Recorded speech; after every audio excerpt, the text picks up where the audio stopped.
Hola amigos, ¿cómo están? Qué gusto tenerlos ahí. Gracias por estar en esta entrevista al día. Le decimos entrevista al día, pero la verdad es que es una conversación. La persona que ustedes están viendo en pantalla es Gino Cortés Volado. ¿Quién es Gino Cortés Volado? Yo voy a preguntarnos, a decir, ¿quién es? Bueno, él es secretario ejecutivo de la Agencia de Calidad. ¿Cómo estás, Gino? Qué gusto estés aquí en Osorno y aquí en Tevinet. Muy bien, pues Guillermo, muy buenas tardes, buenas noches, bueno, quienes hoy día nos estén viendo a través del canal de televisión. Es un gusto poder acompañarlos y poder conversar contigo, Guillermo, y con toda la comunidad osornina que hoy día nos ve. Efectivamente, desde la Agencia de Calidad de la Educación estamos visitando la provincia, la región, y es un orgullo también poder conversar todo lo que estamos haciendo en el territorio. Oye, Gino, la Agencia de Calidad de la Educación. Ahí tenemos algunas cosas al debe, hay otras cosas que se deben mejorar, pero ¿cuál es el aporte de esta agencia, sobre todo a la tremenda, se lo digo Gino, la tremenda desigualdad que hay entre los que pagan y la educación que debería ser un derecho? ¿Cómo se actúa ahí, Gino? Mire, la Agencia de Calidad de la Educación es una institución que surge después de la Revolución Pingüina. Yo no sé si usted se acuerda del año 2006, Revolución Pingüina. Sí. En esa época, en el gobierno de la presidenta Bachelet, Exacto, se creó un Consejo Asesor Presidencial de transversalidades políticas. Y surge después, en el gobierno de Piñera, un sistema de aseguramiento que da origen a la Agencia de Calidad, la Superintendencia de Educación, el Consejo Nacional de Educación y el Ministerio de Educación, que cumple algunas de estas funciones. Que antes las cumplía todas, pero luego se reparten en las otras instituciones. Y en este sentido, el rol de la agencia es poder evaluar el sistema educacional, es orientar el sistema educacional a partir de los resultados de las evaluaciones e informar a la comunidad. Entonces, claro, cuando usted me pregunta cómo lo hacemos en un sistema, bueno, primero déjeme decirle que los sistemas educacionales en el mundo, y Chile no está exento de eso, tienen mecanismos para mejorar, pero no es tan fácil, no es cosa de apretar 2 o 3 botones como para poder mejorar. Es indudable. Pero sin lugar a dudas, yo creo que si uno mira la historia, la última década o incluso un poco más, uno puede ver que hay una tendencia a la mejora en los resultados de aprendizaje de niños y niñas, y que las brechas de grupos socioeconómicos altos con grupos socioeconómicos bajos se han ido acortando en el tiempo. Ahora bien, esta tasa de crecimiento, o en el fondo en la velocidad a la que se acorta la brecha, es más lenta de lo que quisiéramos todos. Y ahí es donde hay que tener políticas educativas que intervengan y permitan que esto sea mucho más rápido. Claro, porque mucha gente se pregunta, bueno, la evaluación sirve para decir, aquí estamos. Claro. Es como Cocodrilo Dandí cuando estaba perdido, se subía a un poste en Nueva York y se ubicaba perfectamente. Más o menos me imagino que eso es el sentido también de las evaluaciones, es decir, claro, dónde estoy aquí, dónde estoy parado y dónde quiero llegar. Y muchas veces el horizonte se ve lejos. Exactamente, ese es el sentido de la evaluación. Y déjeme decirle que desde la Agencia de Calidad lo que promovemos es que el resultado de la evaluación la tome el profesor, la profesora, los directores de los establecimientos y tomen decisiones con el resultado. Nosotros no creemos que la evaluación sirva para castigar establecimientos educacionales o castigar estudiantes, muy por el contrario, eso le llamamos uso pedagógico de la información. Desde ese punto de vista, la evaluación es muy importante, pero también hay que cuidarla en ese sentido, porque Chile también está dentro de uno de los países del mundo que tiene altas consecuencias. Es decir, si a un establecimiento le va mal en 4 mediciones consecutivas y tiene una categoría de desempeño baja, lo más probable, y lo que establece la ley, es que sea candidato para el cierre del establecimiento. Y eso naturalmente es algo que hay que revisar en la ley pensando en el origen que tiene, que fue el año 2011, el 2012 ya surgen los organismos. Hay que revisarlo pensando en el impacto que también ha tenido en el sistema. No, de todas maneras, porque en ese caso sería, por ejemplo, duele mucho cerrar un establecimiento educacional, porque esa gente, a lo mejor, las personas que están ahí, los educando, estaban pidiendo un salvavidas y le tiramos un salvavidas de plomo, de acuerdo a los resultados, de acuerdo a lo que dicen los números. Sin embargo, en otros lados, nosotros tenemos la mejor evaluación, por ejemplo el CIMSE, claro, y le ofrecemos que vengan para acá y una tremenda oferta, donde hoy la educación, discúlpame que se lo diga, Gino, sí, claro, es un negocio, más no es un derecho. Mi modo de pensar y mi modo de ver, es cosa de ver a diario. No es lo mismo un colegio con nombre de un santo que un colegio que tiene nombre de misil, Z515. Es decir, con estas mediciones, ¿ayudamos que este colegio Z515 pueda elevarse un poco más? La medición en sí misma lo que permite es tener el termómetro. No, de todas maneras. Claro.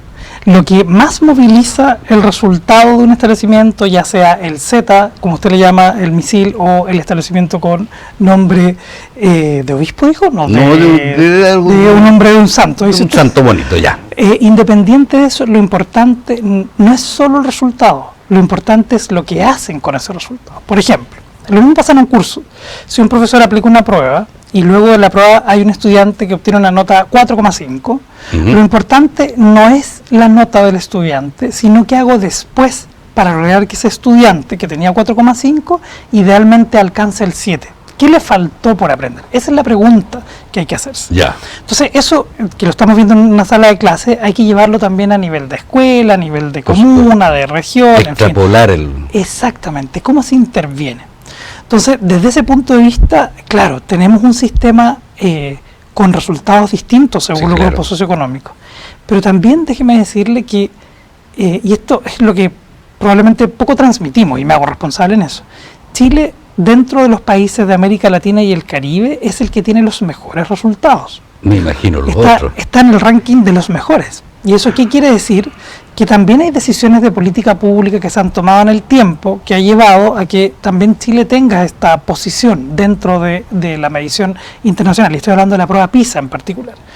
Y desde este punto de vista creo que las políticas públicas tienen que orientarse que evidentemente nosotros no solo nos tenemos que conformar con ser los mejores, sino que nos tenemos que conformar con que no haya ningún niño o ninguna niña que no sepa leer comprensivamente en cuarto básico, o un estudiante de segundo medio que tenga los conocimientos apropiados. Por ejemplo, un resultado negativo.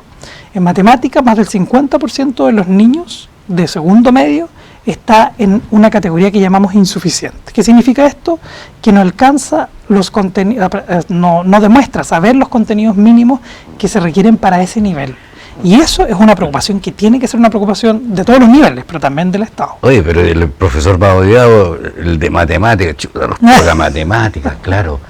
A raíz de eso también, ¿por qué no ser más entretenido o adecuar? Bueno, ustedes están para medir eso, y los que toman las decisiones, por supuesto que no son ustedes son básicamente un instrumento. Aquí están los resultados, esto es nuestro análisis, estas son nuestras sugerencias, y le hacen caso, ¿no? Yo creo que en la década algunas recomendaciones se siguen y otras no tanto. Yo creo que claro, y aquí hay tensiones porque hay formas distintas de interpretarlo y análisis diversos que se hacen sobre la materia, pero sí, yo creo que hay momentos en los que somos bien escuchados. Yo digo, ¿sabe por qué? Porque, bueno, yo estudié ingeniería comercial y también le decía a la profesora de matemática, oiga, algún día voy a ser gerente, voy a tener mi título y de acuerdo a esto, que la tangente, la función negativa, tengo que echarte. Se reían, oiga, pero profe, está bien, tengo que aprender todas estas fórmulas, pero ¿para qué sirven?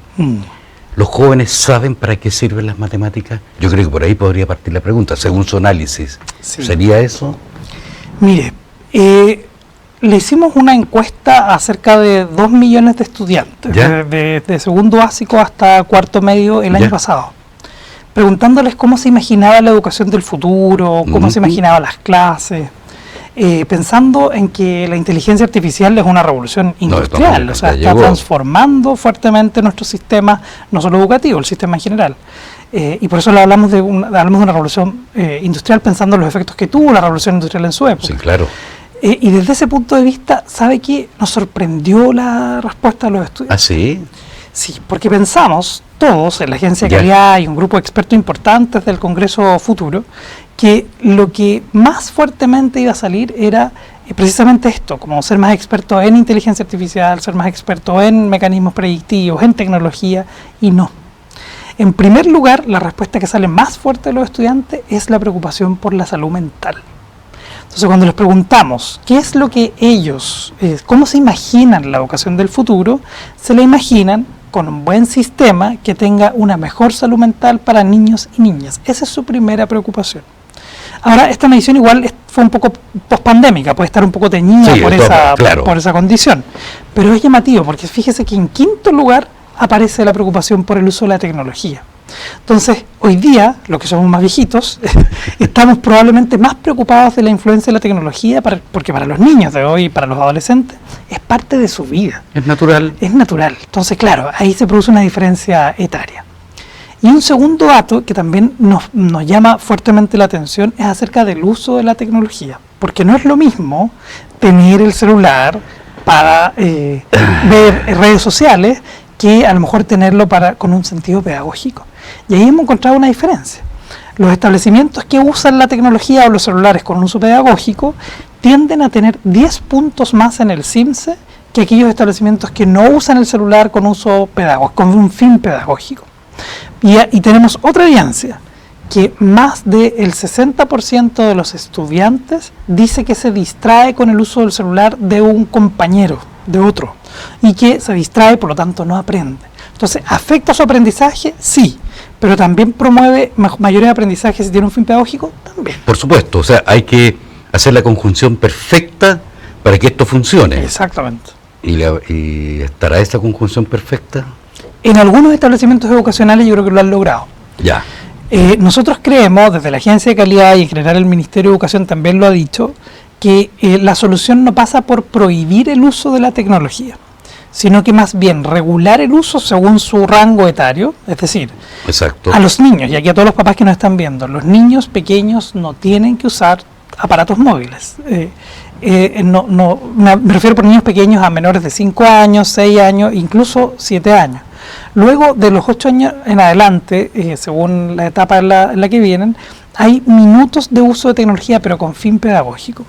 Los niños que ya están en cuarto básico usan aproximadamente 45 minutos una plataforma para aprender en una semana. Y luego así sucesivamente se puede ir aumentando la cantidad. ¿Pero por qué?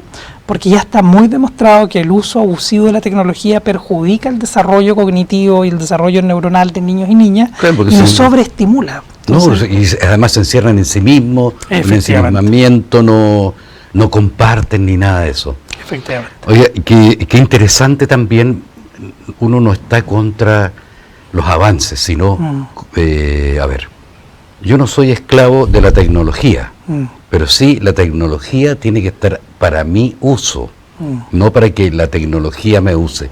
Y eso se puede congeniar también, sobre todo con esta nueva generación de niños que viene y que viene con mucho énfasis también.